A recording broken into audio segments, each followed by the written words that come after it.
बरतानिया एक multi cultural मुआशरा है और यहाँ पर हर रंग और नस्ल व मज़हब के लोग आबाद हैं और हमेशा से ही बरतानिया में मैन पावर की कमी रही है और पूरी दुनिया से पाकिस्तान समेत लोग यहाँ पर वेलकम किए जाते रहे हैं मुख्तलिफ़ कैटेगरीज़ के अंदर।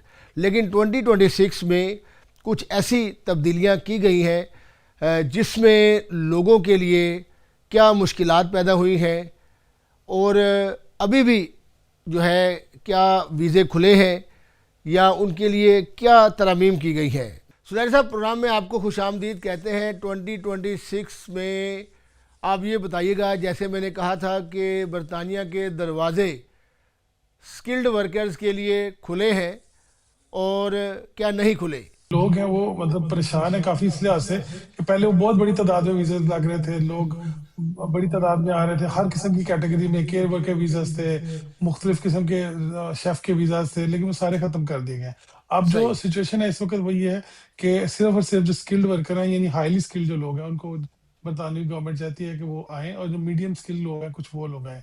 जो मीडियम स्किल पे लोग हैं यानी जो नॉर्मल जॉब करने वाले मैनेजर, ये छोटे लेवल की जॉब्स थी, लेवल 3 जिसको आप कहते हैं, उसके ऊपर जो अच्छा। जॉब्स हैं उसके ऊपर आप अपने डिपेंडेंट्स लेके नहीं आ सकते। लेकिन अच्छा। जो हाई स्किल लोग हैं, अब 42,000 से ज्यादा जो अर्न करते हैं एनुअली, वो बिल्कुल अपने बच्चे वापस इस मुल्क में लेके आ सकते हैं और लेके आ सेटल हो सकते हैं। सकते हैं। बिल्कुल अभी दरवाजे बंद नहीं किए गए, लेकिन उसको ये है कि मिनिमाइज किया गया है, ताकि जो बहुत ज्यादा इनफ्लो था लोगों का, लोग बहुत बड़ी तादाद में आ रहे थे, उसको रोका गया है। है उसको जॉब ऑफर कौन करता है, क्या क्राइटेरिया है, कैसे जॉब अप्लाई करेंगे। मौजूद है स्टूडेंट वीजा पे आए, उन्होंने अपनी डिग्री कंप्लीट की तो उनको 2 साल का वर्क परमिट दिया जाता है, या ठीक फिर है। वो सीधा स्किल्ड वर्कर वीजा पे स्विच कर सकते हैं। जब वो स्किल्ड वर्कर वीजा पे स्विच कर सकते हैं तो उनके लिए छूट दी गई है कि फर्स्ट 2 ईयर्स के लिए वो 33,500 की जॉब वो ढूंढ सकते हैं।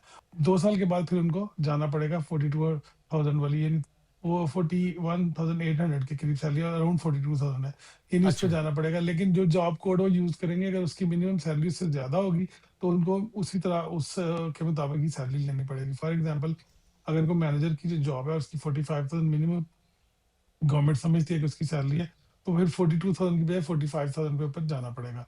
तो ये मतलब लिमिटेड जॉब्स अब अवेलेबल है, पहले बहुत बड़ी तादाद में जॉब्स अवेलेबल थी, ज़्यादा थी। अब उतनी बड़ी तादाद में नहीं है। और केयर वर्कर्स जो है उसका रूट उन्होंने काफी हद तक खत्म ही कर दिया है, क्योंकि जिससे पहले जो केयर वर्कर इंडस्ट्री थी उस पे बहुत ज्यादा काम हो रहा था, लोग बड़ी तादाद में आ रहे थे, लेकिन कोविड की वजह से वो उन्होंने ये रूट को खोला था, लेकिन उसका मिस बहुत ज्यादा हुआ, और जिसकी वजह से फिर जो है ना गवर्नमेंट ने उसके ऊपर काफी हद तक पाबंदी लगा दिया।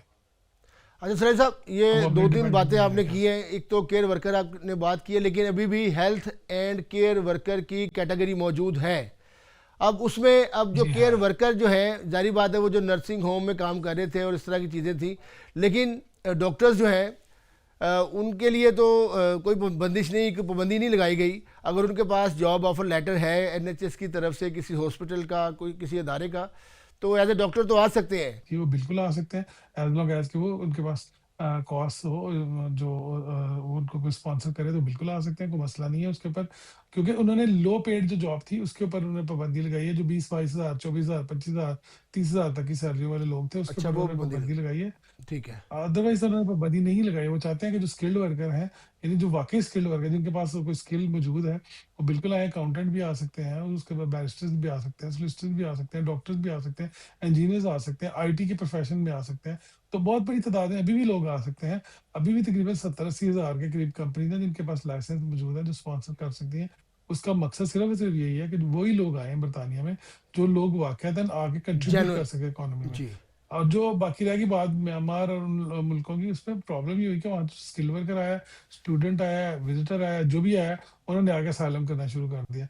अभी अच्छा। पाकिस्तान में पाबंदी नहीं लगी, लेकिन आने वाले चंद दिनों में शायद इसके ऊपर भी इम्कान है, क्योंकि पाकिस्तान ने जिस बड़ी तादाद में यहाँ पे लोगों ने आगे साइलम किया है, तो उसके बाद फिर गवर्नमेंट के पास ऑप्शन क्या रह जाती है।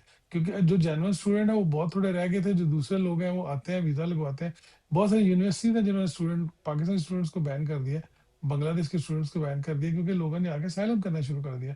तो ज़ाहिर सिस्टम को जब अब्यूज करेंगे तो कहीं ना कहीं पे जो है उसको ऊपर रुकावट का सामना करना पड़ेगा। तो जो जेनुअन लोग हैं उनके लिए भी मसाइल फिर पैदा होने शुरू हो गए हैं।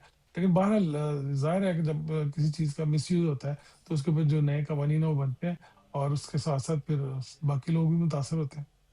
अच्छा सर, इसमें एक तो ये पहले जो वर्क परमिट होता था, अब वो वर्क परमिट नहीं रहा, अब वो स्किल्ड वीज़ा 2026 में हो गया है, ऐसे ही है सर? जी जी जी जी, काफी देर से टीयर टू जो है स्किल्ड वर्कर 2024 इसको से कहते ये? हैं, बट इससे भी पुराना है जी, अच्छा काफी सर, अब पुराना यानी है, कि वर्क छह परमिट सात तो नहीं साल ना अब है, जिस तरह आपने कहा कि शेफ़ नहीं की नहीं वर्क कैटेगरी या परमिट दूसरी कैटेगरी थी वो अब ख़त्म हो गई हैं? तो वो अभी चल रही थी, लेकिन अभी हालिया दिनों में उन्होंने खत्म कर दी, जब गवर्नमेंट ने नई जॉब लिस्ट को अपडेट किया तो उसमें खत्म कर दिया उन्होंने।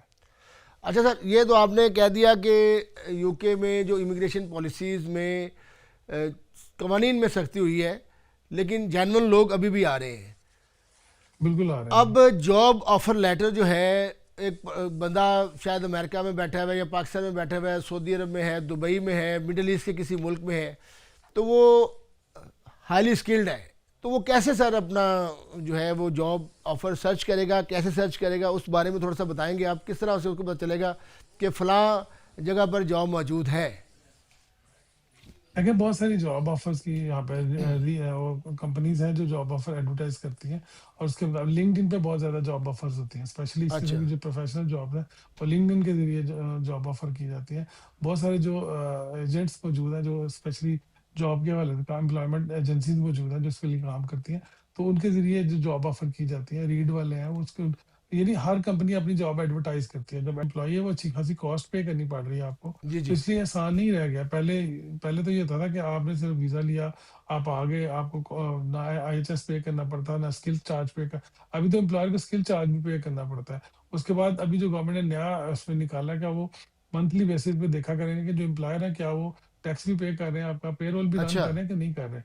हाँ जी, अभी इस पे ऊपर भी जो है वो चीजें शुरू हो गई हैं, तो अच्छा, वो सख्ती मंथली ज़ाहिर बेसिस पे है चेक हुआ क्यों। करेगा, ठीक है। अच्छा सर, ये जी ग्लोबल बिल्कुल टैलेंट होगा। वीज़ा क्या होगा, ग्लोबल टैलेंट वीज़ा? अच्छा, ये बहुत अच्छा वीज़ा है, ग्लोबल टैलेंट वीज़ा, ये इनोवेटर वीज़ा है, ये हाँ जी। दोनों बड़े अच्छे वीज़ा हैं। अभी ये लेकिन बहुत कम तादाद में लोग इस पे क्वालिफाई करते हैं। मिसाल के तौर पे अगर रिसर्चर है, आपने पीएचडी की हुई है, तो आप बिल्कुल ग्लोबल टैलेंट वीज़ा के लिए जो है वो क्वालिफाई कर सकते हैं, और आपके पास रेफरेंसेस मौजूद है, तो लोग यहाँ पे आए हैं अपनी रिसर्च को बेस के ऊपर।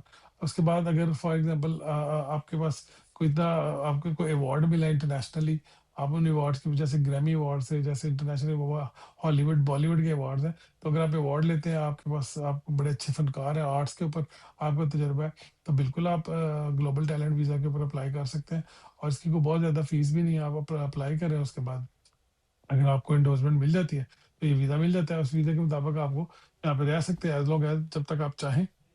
दूसरा वीज़ा जो इनोवेटर फाउंडर वीज़ा है, हाँ उसके जी। अंदर ये है कि अगर आपके पास इनोवेटिव प्लान है, यानी कोई ऐसी चीज़ है जो आपने मतलब जो नहीं है मार्केट में, फॉर एग्जांपल जैसे ओलंपिक का आया था, या ये कोई इंजेक्शन जो नए जिस वेट लॉस के हवाले से आए हैं, इस किस्म की कोई चीज़ है, कोई ऐसे कोई आपने फूड के अंदर ये कोई इनोवेशन लेके आए हैं, या आप कोई टेक्निकली आईटी इंडस्ट्री में कोई लेके आए हैं, कोई आप ऐप आपने बनाई है, या आपके पास कोई ऐसा प्लान है जिससे फूड में जो वेस्ट मैनेजमेंट है उसके हवाले से कोई प्लान है, यानी कोई भी ऐसी चीज़ जो नई है, नहीं जिद्दत है, रखती है और उससे पहले मार्केट में मौजूद नहीं है, मौजूद अगर नहीं या है। अगर है तो उससे प्रॉपर काम नहीं लिया जा रहा, तो आप उसके ऊपर इनोवेटिव फाउंडर वीज़ा अप्लाई कर सकते हैं। और ये दो मैं चाहूँगा कि कैटेगरीज है, यूथ मोबिलिटी स्कीम वीज़ा एक कैटेगरी ये है, और दूसरी कैटेगरी है सीनियर और स्पेशलिस्ट वर्कर वीज़ा।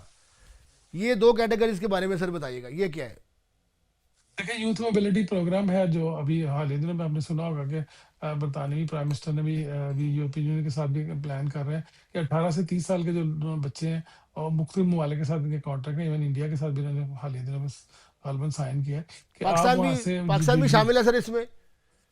जी नहीं, बिल्कुल पाकिस्तान शामिल नहीं है। अच्छा, पाकिस्तान और नहीं है। ये स्पेशल किस्म के कॉन्ट्रैक्ट है, और वो ये है कि जैसे ऑस्ट्रेलिया है, कनाडा है, अमेरिका के वहाँ के जो यूथ है वो यहाँ पे आए, यूरोपियन वाह, यूनियन ठीक की है। यूथ है उसके ऊपर अभी बात कर रहे हैं, वो आए और आके वो एक टाइम के लिए रह सके। इससे पहले वो 2 साल के लिए रह सकते थे, अभी मतलब उस पर तब्दीलियां लेके आने की कोशिश कर रहे हैं कि वो यहाँ पे आए और आगे रहें। जो बाकी रह गया दूसरा आपका जो है स्पेशलिस्ट उस पे वर्कर वीज़ा जो है। जी स्पेशल वर्कर वीजा जो है उसके लिए लाइसेंस जो है वो आपके अगर कंपनी के पास स्पेशलिस्ट वर्कर का मौजूद है, वो एक एक्स्ट्रा यानी कंपनी का 10 एम्प्लॉय उसके बाद मौजूदा एम्प्लॉयर रन हो रहा है, तो वो फिर स्पेशलिस्ट वर्कर को बुला सकते हैं। ये एम्प्लॉयर के ऊपर डिपेंड करता है, तो वो बिल्कुल वो भी आ सकते हैं, लेकिन ये बहुत थोड़े हैं। ये स्पेशली उस तरह के लोग हैं जो सब बैंक्स में जॉब कर रहे हैं, कोई कोई फाइनेंशियल कंपनीज है या कोई बड़ी कंपनी है, तो उसके ऊपर जो लोग हैं वो उनको एक दूसरे को स्विच किया जाता है, वो लेके आते हैं। या आईटी कंपनीज है, तो उसके अंदर ये इस वीज़ा का ज़्यादा इस्तेमाल होता है, लेकिन आम लोगों के हवाले से ये वीज़ा नहीं है। अच्छा सर, आखिर में 1-2 मिनट है, मैं चाहूँगा कि आप इस पर बता दीजिएगा, जो कि हज़ारों लाखों लोग बरतानिया के अंदर डिफरेंट कैटेगरीज में आए, या तो कंपनियां बंद हो गई हैं या उन्होंने अब साइलम उनके रिजेक्ट्स हो रहे हैं और काफ़ी मुश्किल में हैं, तो उनका मुस्तकबिल क्या आप देख रहे हैं? जैसे स्पेन ने 5 लाख बंदों को वो इमिग्रेशन दे रहे हैं और बरतानिया जो है वो यहाँ से लाखों बंदों को निकाल रहे हैं, थोड़ा सा डिफरेंट चीज़ है। तो क्या आखिर में सर उनका मुस्तकबिल के बारे में बात कीजिए। देखें, जो तो लोग यहाँ पे मौजूद हैं, जो किसी भी वीज़ा पे आए, उनके बच्चे यहाँ पे पैदा हो गए और 7 साल तक अगर वो बच्चे रहते हैं, तो एक ऑप्शन मौजूद है अभी फ़िलहाल होप थोड़ी सी, कि उनके बच्चे जो ही 7 साल के होंगे, तो फिर ये कि एक पुरानी सेटल्ड पॉलिसी है, तो उनको ऑप्शन मिल सकते हैं। उसके बाद कुछ लोगों ने असाइलम अप्लाई किया, उनको मिल गया है, बहुत सारे लोगों को नहीं मिला। अनफॉर्चुनेटली अभी कोई उनका मुस्तकबिल ऐसा कोई वाज़ह है नहीं, है नहीं। वेरी अनरीजनेबल है, लेकिन क्या करें, इस वक्त कोई ऐसी ऑप्शन नहीं है और गवर्नमेंट का कोई इरादा भी नहीं है कि लोगों को एमनेस्टी दें। क्योंकि तो काफ़ी इससे मुश्किल का पहले सामना। एमनेस्टी जब भी जी जी। जी बिल्कुल एमनेस्टी देती रही है गवर्नमेंट, लेबर गवर्नमेंट ने हमेशा से एमनेस्टी दी। हालांकि इस वक्त 10 लाख के करीब लोग वो भी कहे जाते हैं कि जो इलीगल है, जिनके पास कोई डॉक्यूमेंट नहीं है, जो बहुत कई 10-10 साल से इस मुल्क में रह रहे हैं, अभी वो स्टिल एग्जिस्ट करते हैं, लेकिन उनके हवाले से भी कोई पॉलिसी नहीं है, तो कोई इससे मुस्तकबिल कोई नहीं। ये क्वाइट अनफॉर्चुनेट है।